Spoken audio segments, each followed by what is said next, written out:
it sound? Safe and sound. Joe, you drive too fast. Well, I'm just trying to bring a little excitement into your life. I think taking care of your pawn brothers made you too serious.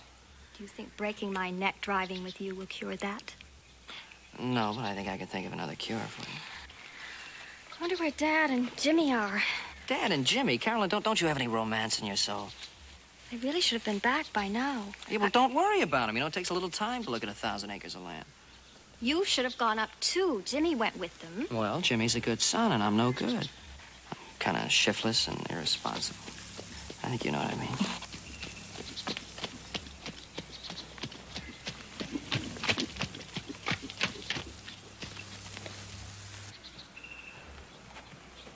Are you looking for somebody, stranger?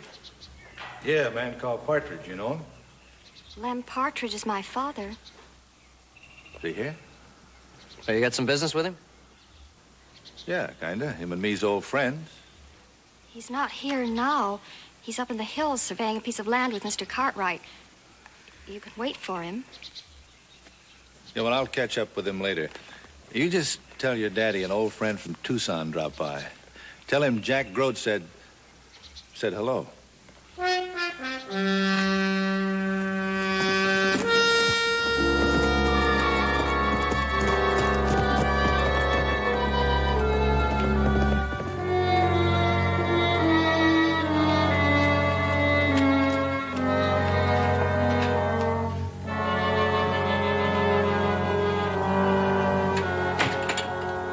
Carolyn, what's the matter?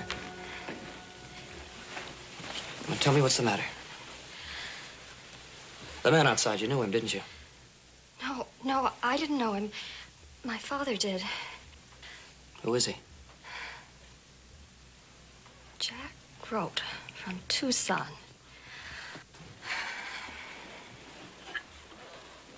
It's my mother. My father said once if it hadn't been for Jack Grote, my mother'd be alive today.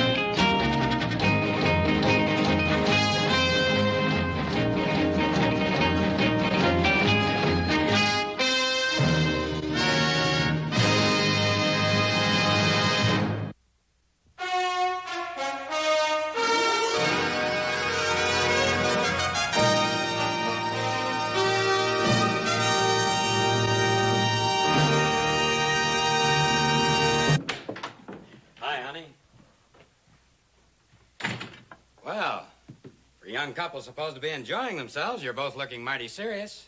Oh, that's really fine land up there, little Joe. This time tomorrow, your father and I are going to own it. How about staying for supper? Try some of Carolyn's cooking.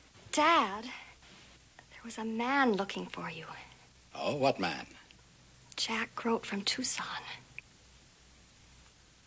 Jack Grote. Dad, isn't that the man that... Yes, that was the man. He said he'd be around for a while and he'd see you. I guess I always expected he would. Well, Dad, what are you going to do? Do? What's there to do? We've got to do something. Don't worry about it, son. I'll handle it. Mr. Partridge, I know it's none of my business, but is it true what Carolyn said, that this man Grote was responsible for the death of your wife? Yes, little Joe, it's true. Happened about 10 years ago in Tucson.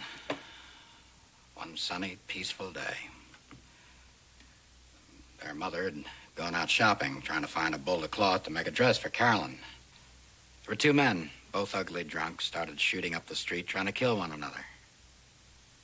When she came out of that shop, one of their bullets hit her. A dozen men standing by it, just watching. When I got there, she was dead. And one of these two men was Grote. I was sheriff of Tucson at the time and was sworn to uphold the law. So the only thing I could do was to send them both to prison, which I did. But I made a sad mistake that day. I should have killed them in the street like a pair of mad dogs. Instead, I arrested them and gave them a fair trial. I tried to convince myself that I had done the right thing. But that's mighty small comfort when you're burying your wife. Well, Dad, what are you going to do now? I guess I'll just have to wait to see what he means to do, son. Now, stop worrying. I've handled plenty of men like Jack Grote. Let's have some supper, honey. You'll stay, won't you, Joseph? Well, no, thank you, Mr. Partridge. I wish I could, but I better be getting back to the ranch. You tell your father I'll meet him at 9 o'clock in the morning at the land office, all right? Yes, sir. Good day, Carolyn. Jimmy. Carolyn.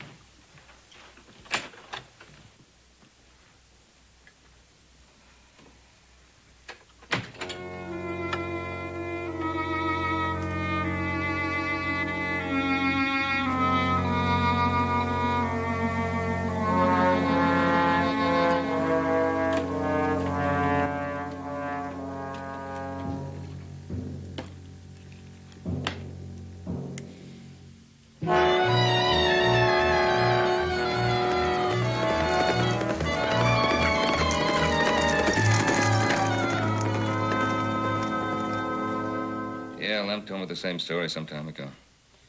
What do you think this fella Grote intends to do? Do?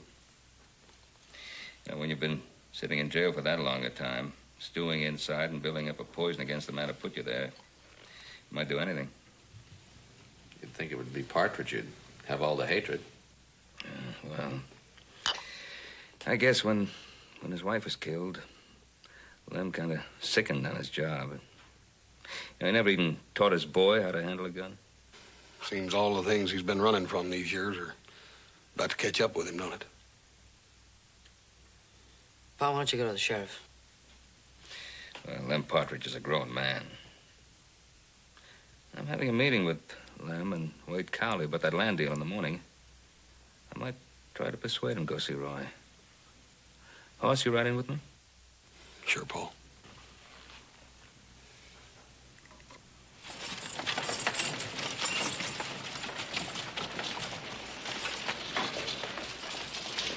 Whoop. How long is it going to be, Paul?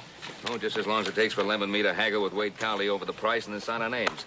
You load up the buckboard and, oh, don't forget, make sure that side meat is... I know. The side meat's nice and lean. All right. I'll meet you back at the store as soon as we're finished. Right. Wade? Oh, Ben? Jimmy? Where's your father? Carolyn and I talked him into going to see Sheriff Coffey. Good. Oh, Wade, I hope you haven't changed your mind about selling that land.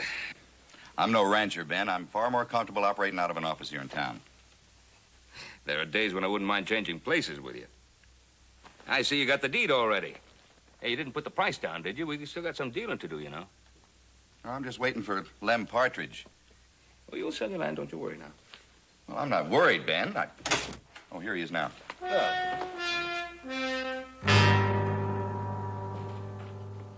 You looking for someone, mister? Well, I was told I'd find a man named Len Partridge. My name's Partridge. Well, you ain't the Partridge I'm looking for, Sonny. You want my father. Oh, yeah. Well, I guess old Lem would have a boy about your age now. I guess he would.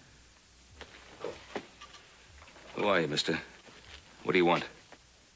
Oh, I just want to say hello to an old friend from Tucson. You're Jack Grote.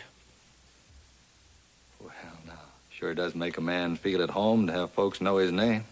What do you want with my father? Easy, Jimmy, easy. Ben, be careful. Yeah, be careful. This ain't none of your business. This is strictly between me and Partridge. The boy asked what you wanted. Yeah, he did, didn't he? His daddy should have taught him better manners. You shouldn't be so nosy, boy. He's gonna kill him. He swore he would, because Dad sent him to prison. I've been waiting 10 long years in Yuma prison for this day. And when Lem Partridge walks through that door, I'm gonna put a bullet right in the middle of his belly. And there ain't none of you that's gonna raise even a little finger to stop me. Not even you, boy. Suppose you just ease that gun out real slow.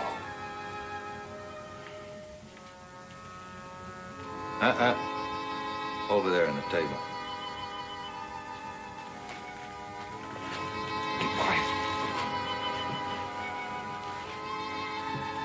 Now, look, Grote.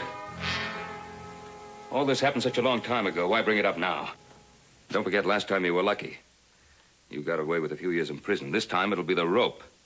So why don't you just ride quietly out of town and forget the whole thing? Last time was an accident. This time I know what I'm going to do. This is going to be a fair fight. He's going to draw, then I'm going to draw. Then I'm going to walk right out of here. Then I guess there isn't going to be any fight. Partridge hasn't worn a gun in 10 years. Partridge knows I'm in town. He'll be carrying a gun. He's unarmed. You shoot an unarmed man, you won't get 50 yards from that door. If I know Partridge, and I do, he'll be armed. Over there. You too.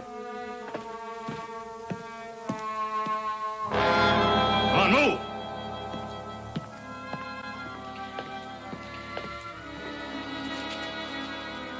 Sit down, boy.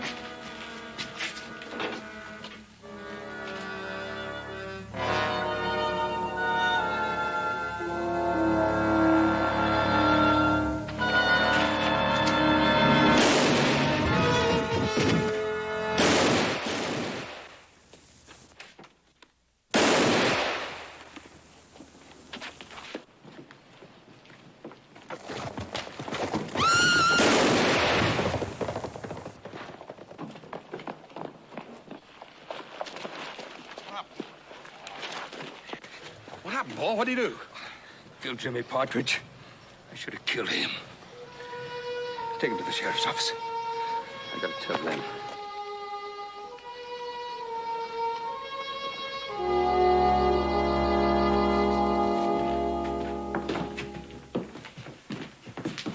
Sheriff, I think I'm going to be very comfortable here. It's better than I'm used to. Yeah, it's a real nice little jail. Inside.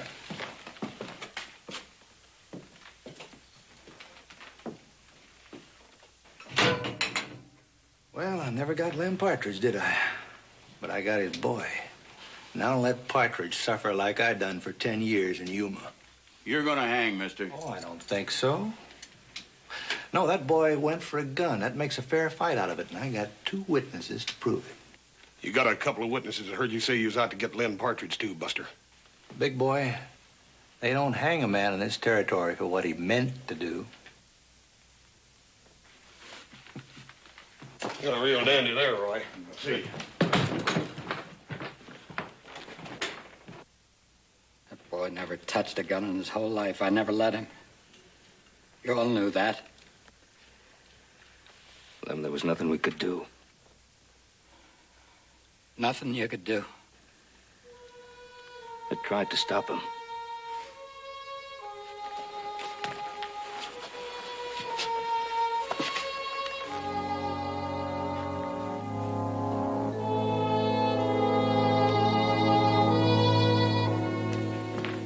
What was that for? The man's son is dead. I know that. Is he trying to call us cowards?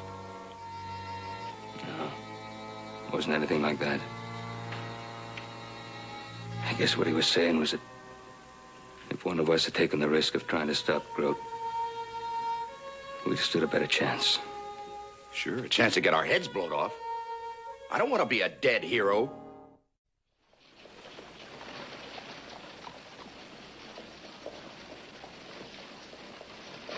Where's he going? I don't know, Paul. Just turned, walked away.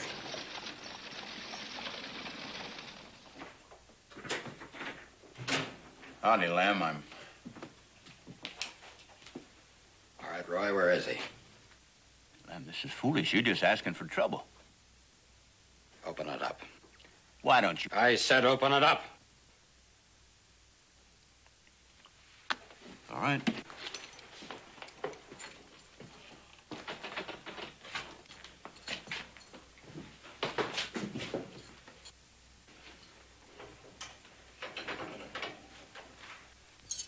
Come on, Roy, hurry it up. This is the way you fight, huh? When you're the only one's got the gun? I should have killed you 10 years ago. Well, I'm not going to repeat that mistake this time. Hold it, Lem.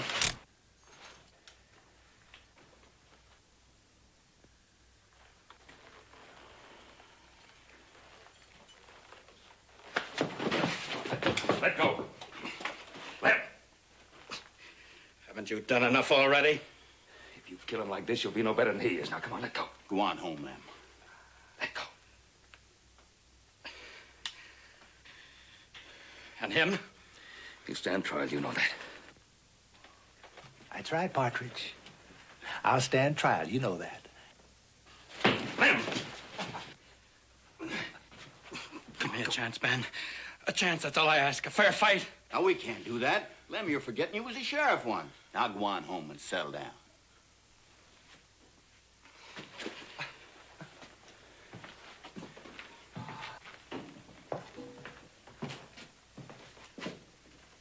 You just stood there and let my boy die, and now you're protecting him. If it was one of your own sons, Ben, you'd have done something. But you didn't. You're guilty. Both you and Wade, just the same as if you'd pulled that trigger.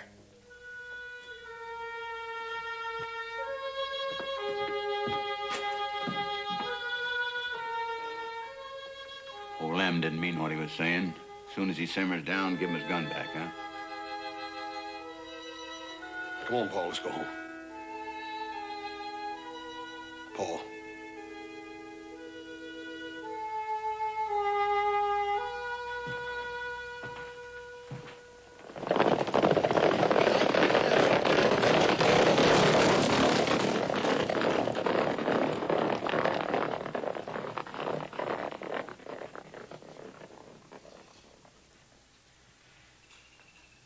I don't know what to say. I got no words. He was a good boy. Never did any harm.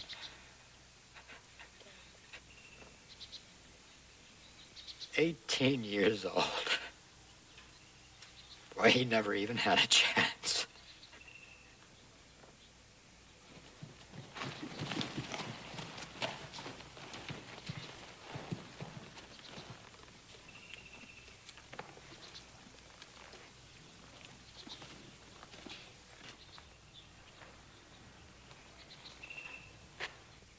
Sorry we're late, Lem. We want to pay our respects. A little late for respects, isn't it? Dad. You're a big man around here, Ben Cartwright. But from now on, to me, you're a small man.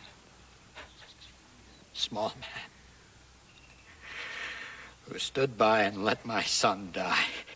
It's not Mr. Cartwright's fault that Jimmy's dead. A man that stands by and lets evil happen. He's as guilty as the one who does the evil. You can't salve your conscience shedding tears at this boy's grave, Ben. Because you're not wanted here.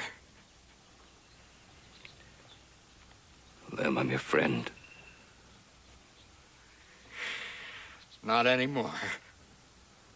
You stopped being my friend when you let my boy go for that gun.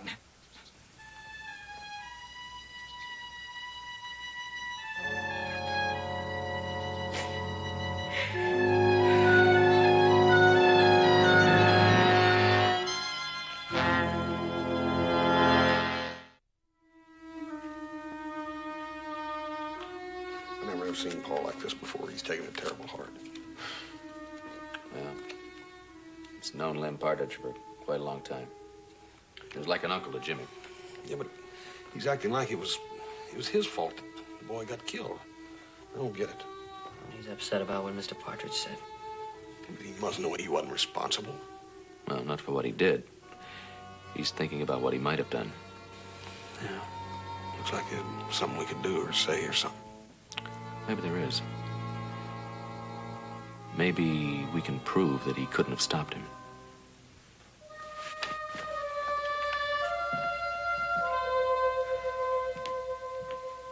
Pa, we've been talking, and I got an idea.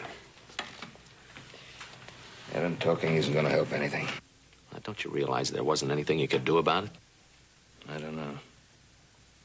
I just don't know. I don't think I'll ever know. Well, there's a way to find out. What do you mean? I think I know how to take the doubt out of your mind.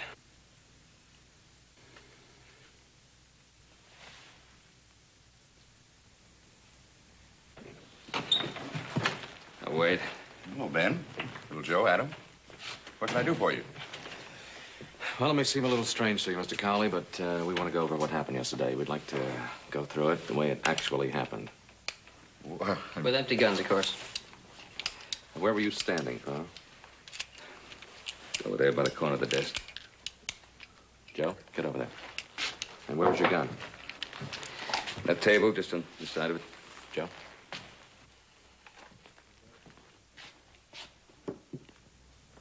Where were you, Mr. Cowley? Well, I was over there by Ben. What's the sense of all this? Well, you'll understand in just a minute. Now, where was Jimmy? He's sitting in that chair. And, Grote? Grote was right here by the window. Look, Adam, I don't like this. Oh, it's the only way now. What actually happened now? Well, Grote stepped up to the window where you are, had his gun in his hand, and he just moved over to the window because he heard someone coming. I guess he thought it was Lem. And he began to pull down that shade. That's when it happened. Jimmy went for my gun. All right, let's see what happens.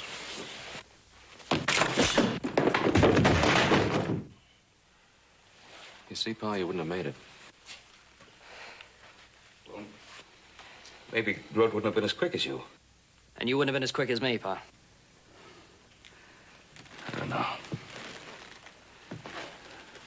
I'll never know for sure. I didn't go for that gun before Jimmy. Pa, that's not the point. We just showed you if you went for the gun first, you would have been killed. You didn't have a chance.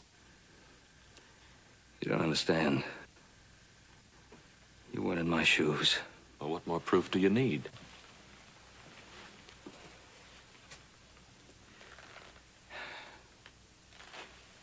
Thank you. Joe, look, you're going back home. Something I've got to do. Right, wait.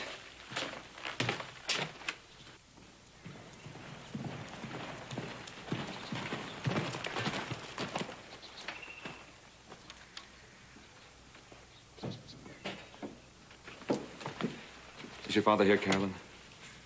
No, he isn't. Oh, where is he? I don't know, Mr. Cartwright. I don't know. What's the matter, Carolyn? It's my father. I've never seen him like this before, Mr. Cartwright.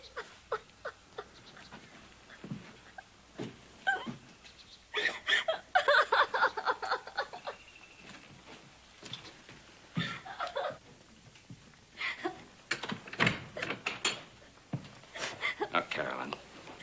Come on now. Pull yourself together. Now, tell me what's wrong. After the funeral yesterday, my father rode away and he didn't come back until dark.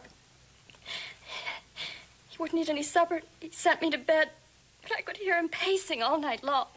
All night? Yes. I dozed off and on, but I could still hear it.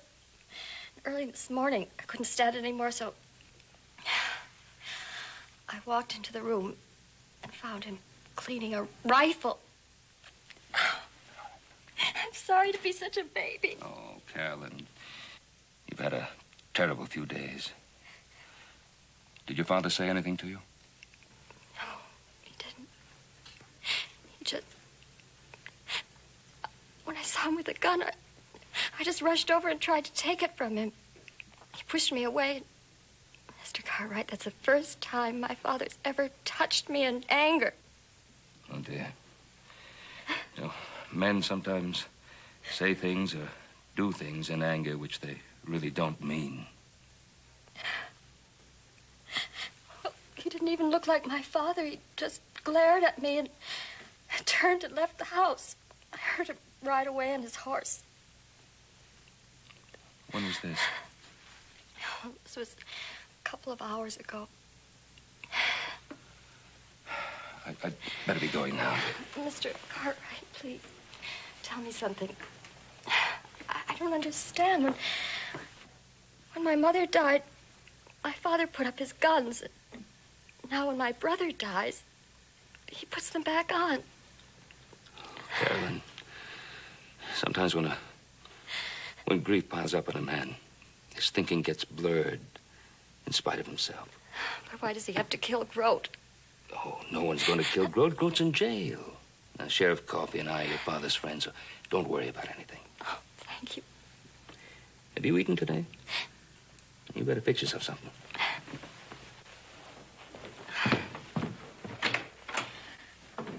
Roy, the man left his place with a loaded rifle. In his frame of mind, is capable of doing anything. That's right. You reckon he's coming here? Well, I don't know where else he'd go. There's the man he wants. But you ain't gonna let him take me, are you, Mr. Cartwright? No, sir. Because you know your duty as a citizen, don't you, Mr. Cartwright? And you too, Sheriff. You can't let that man come in here and kill an unarmed prisoner now, can you? Oh, look at that big man. Yes, sir, ain't he a big man with that gun hanging from his belt? But you wasn't so big yesterday, was you, Mr. Cartwright? Better find Partridge, Roy. Try to talk some sense into him. Here. Hey, wait a minute. You can't take off and leave me alone here. He'll kill me. You're right, Ben. We can't go off and leave him alone. My deputy's taking a prisoner down at Carson. You mind spelling me off while I have a look around and see if I can find Lem? All right. If you do find him, go easy on him, will you? Yeah.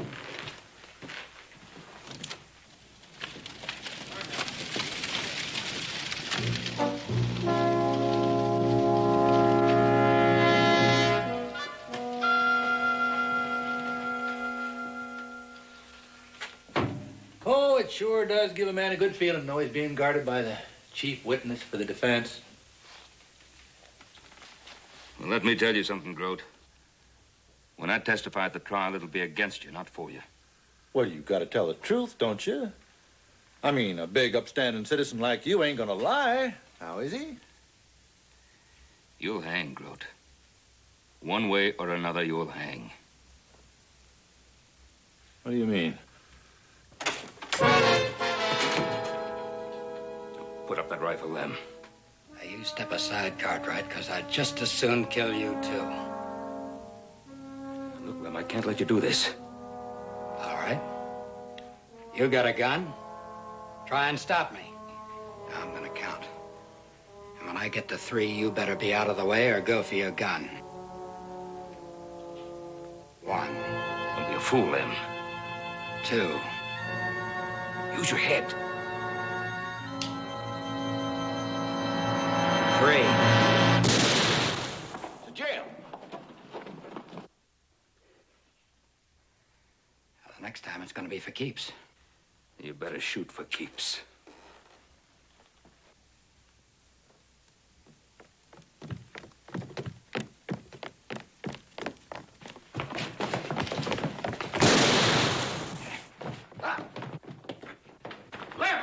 He tried to kill us. He tried to kill both of us. Ben, are you all right?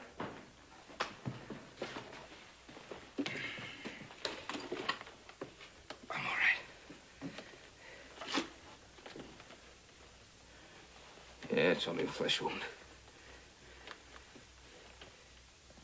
Ben, he meant to kill you. He could have killed me, and he didn't. Even though he thinks you and I are guilty?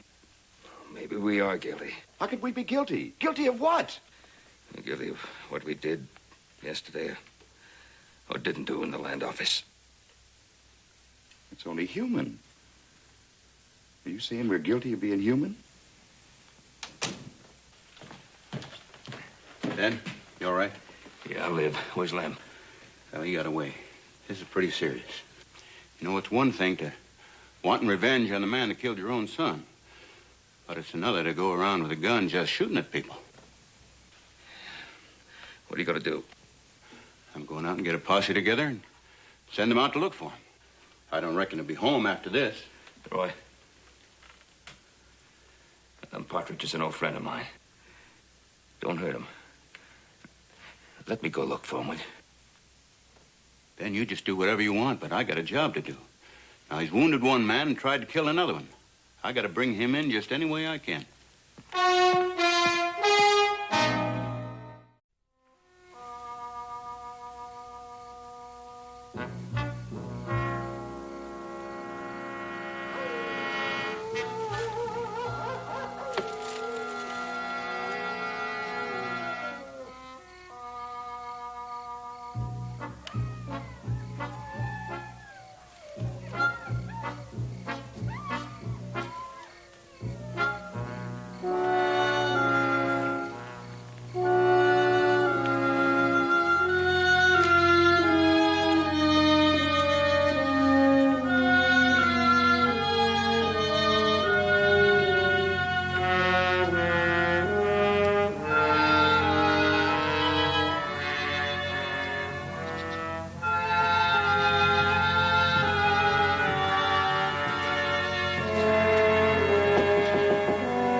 Carolyn, has your father been here?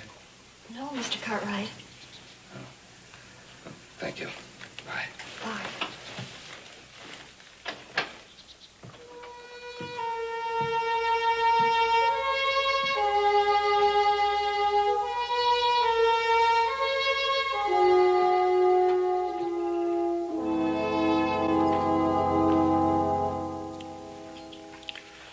You fellers want me to whip up a batch of eggs? It's way past supper time. No, I'm not hungry. I still say we ought to be out looking for Pa. We've been all through that. It's not going to do any good for all of us to go running around the landscape. Pa wants us, he'll come for us here at the ranch. Well, it's just not like Pa to go this long without sending word. Well, ain't no use in sitting around worrying about it. We might as well eat. How do you want your eggs? I said I'm not hungry. I don't know what you're going to do. I'm going to look for Pa. Well, now, wait. There's no sense in all of us going out looking for him. I'll stay here just in case. Why don't you check all the ranches west of here and see if anybody's seen him? I'll ride into town and see if I can find him. Now, don't look so worried. Eat some of your eggs and it'll take your mind off your troubles.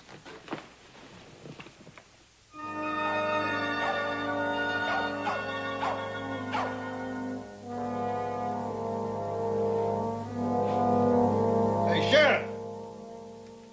Sheriff, why don't you stop that paperwork and put some wood in the stove? I'm freezing. By the time I get this paperwork finished, you're going to be on your way to a place where you're never going to get cold again. Oh, you and Cartwright, if you ain't a pair of big men in a small puddle. Well, you listen, old man. I'm going to have myself a trial, and then I'm going to walk out of here free. You think so? Yes, I think so. That boy was shot in self-defense, and you know it as well as I do. Well, let me just tell you something about this small puddle. The folks that live here are the folks that is going to try you. And every one of them knows that Jimmy Partridge never handled a gun in all his life. And the witnesses are going to say that you threatened to kill Lem Partridge. They say Jimmy went for you, all right, but to protect his paw.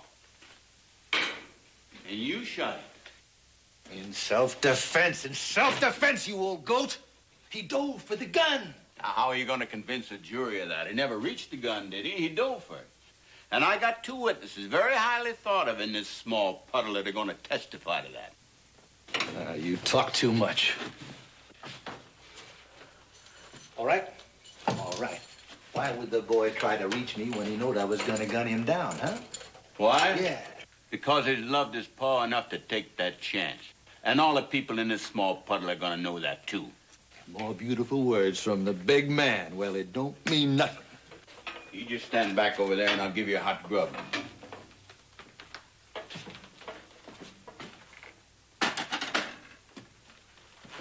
Now, look, Sheriff. I told you I was freezing. You're such fine, upstanding people in this town. Is this how you treat your prisoners? You freeze them to death? Oh, all right.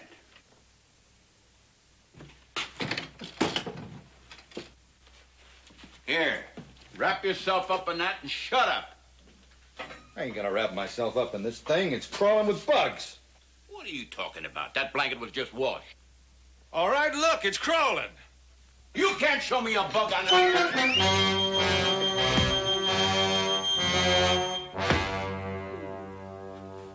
Thanks for the lecture, big man. Everybody's a big man. What kind of a blasted sheriff are you, anyway? How could you do a stupid thing like that? I'm asking you, what kind of a sheriff are you? Well, right now, I'm a pretty sick one, and that infernal talking of yours ain't helping me out one little bit. Oh, my head. Oh, the devil take your head. What about my life? You and your papers and your talk about witnesses. Oh, calm down, will you? I was only doing my job. I just can't understand it. I was sitting in my office, minding my own business.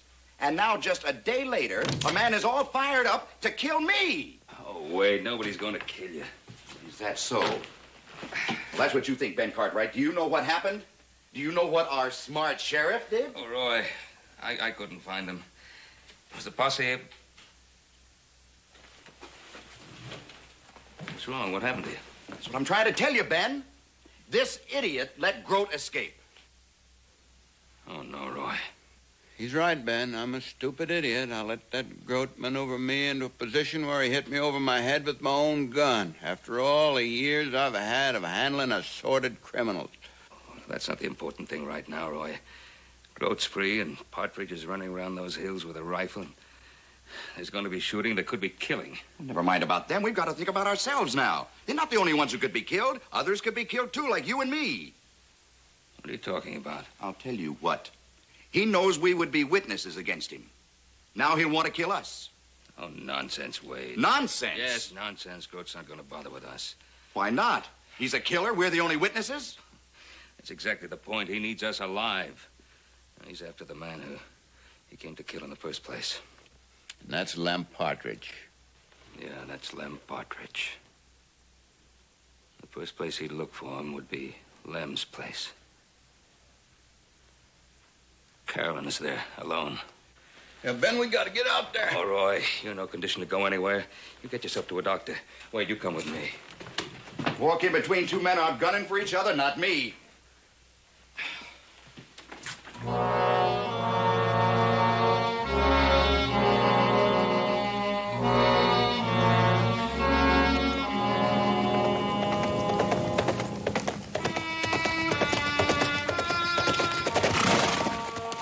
What are you doing here? I got worried about you, and I went in town to look for you. Did Sheriff tell you about Groot? Yeah. He told me you were headed this way. Did you see anybody on the way up? No, not so. Seems quiet enough around here. Check the barn.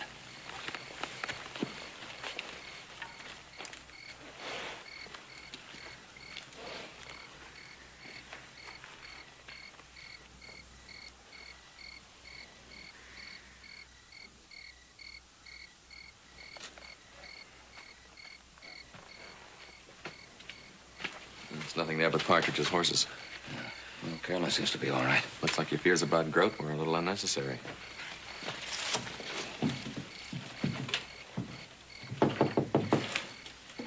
Who is it?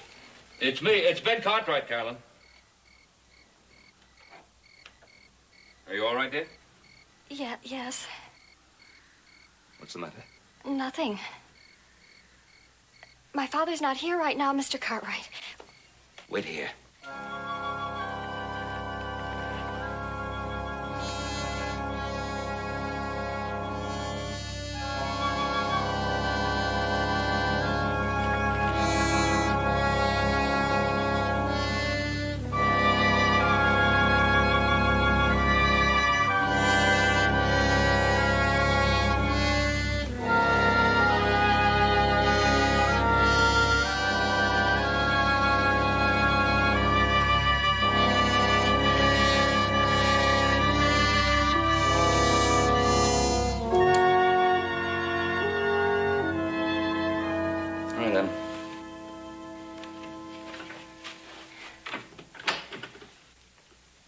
What's troubling you, Carolyn?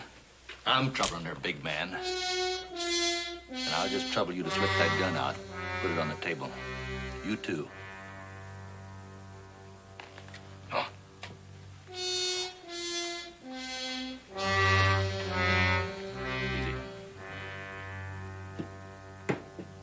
Now get over in the corner, both of you. He's waiting for my dad. He's going to kill him. Say, she's as smart as her brother, ain't she? And prettier. Groot, you already killed the man's son. How much more blood do you want? Just his. And I'm gonna spill some of it as soon as he comes through that door. I might just as well be hung for a sheep as a lamb. Oh, I might let him crawl a little bit first, so as I can see the look in his eye. Yeah, I think I'll let him beg a little bit. How do you know he'll be back tonight? Mister, I got all the time in the world.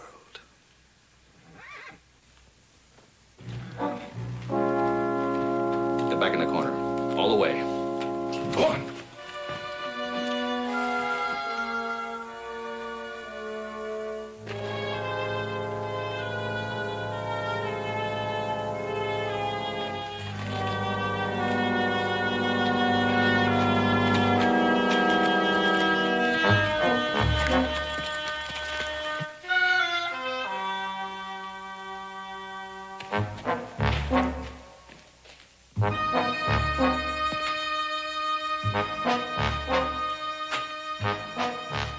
Hello, sweetheart.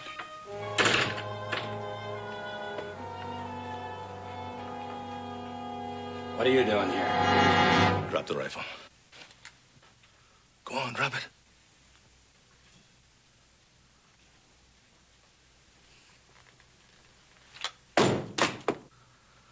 Oh, I've been waiting for you. I should have figured Coffey's jail wouldn't hold you. There ain't no jail gonna hold me until I settle with you final. Get over by the fireplace. Away from the gun.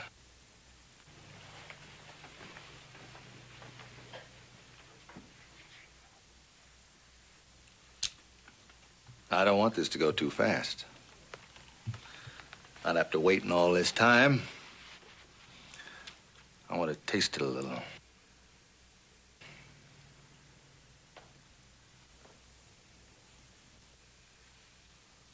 Come over here, sister.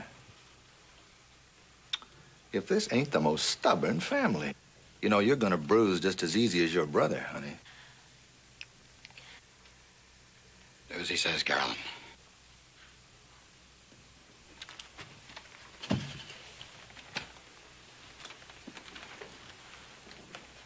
Ain't this interesting? Now, this is really getting interesting, ain't it? Just like yesterday when you walked into the land office, huh? Yeah, just like yesterday. Who are you and what do you know about it? He's my son, I told him. Oh, your father, the big man here. Well, did the big man also tell you how he sat tight? You know, since I've been to this lovely little town, it's kind of got to me. Yeah, it's made me want to be a solid citizen, too, like the big man there. Well, just how big a man does it take to shoot a boy in the back? You don't bother me, Sonny. That was self-defense. Your daddy knows that. You were there, Pa. Would you call it self-defense? Well, I don't know. I always figured that self-defense was facing a man, not a boy's back. Suppose we let old Partridge here have an even chance. Suppose we let him go for a gun, huh? Even chance, huh? Just like you gave the kid. You don't even know what the words mean. You got a big mouth on you, boy, like your pa. You got some ideas of being a big man, too? Well, I don't know. What do you think, Pa? Are we as big as solid citizen there? Well, maybe if the tables were turned, he wouldn't be talking so tough. Well, you try me. Come on, try me.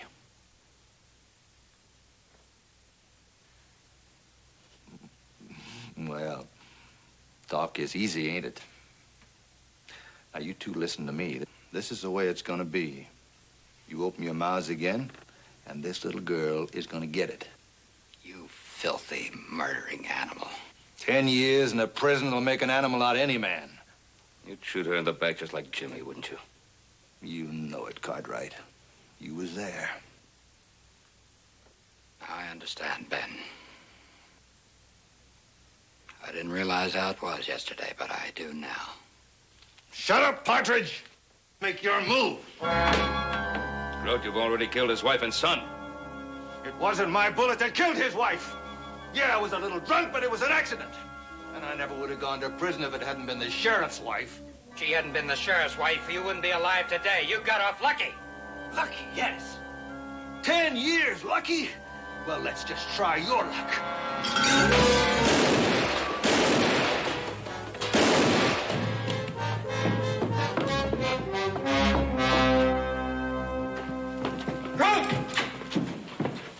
Hold it. All right. What are you waiting for? Go on and kill me!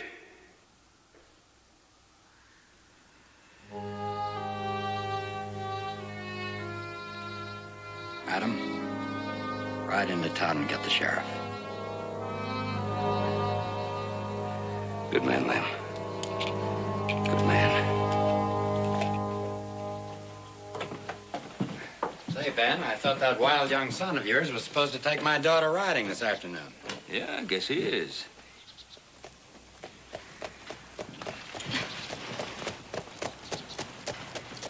Yeah, morning, Wade. Morning, Ben. Here are the deeds for that land.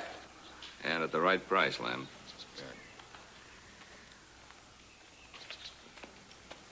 Here they are, made out right and proper. Thank you. Well, that looks pretty good, doesn't it? Man has a lot to be thankful for. A lot to mourn, maybe, but a lot to be thankful for. Not the least of which is a good friend.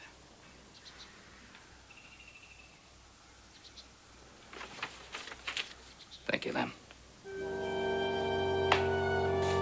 Take a ride out and have a look at your new land. Oh, I'm gonna do that. Yeah. Thanks for coming out, Wade. Not at all, Lem. Dan, do you still think we were guilty of anything? Well, as you said, Wade, perhaps of being human. Oh, and Carolyn, don't keep my son out too late.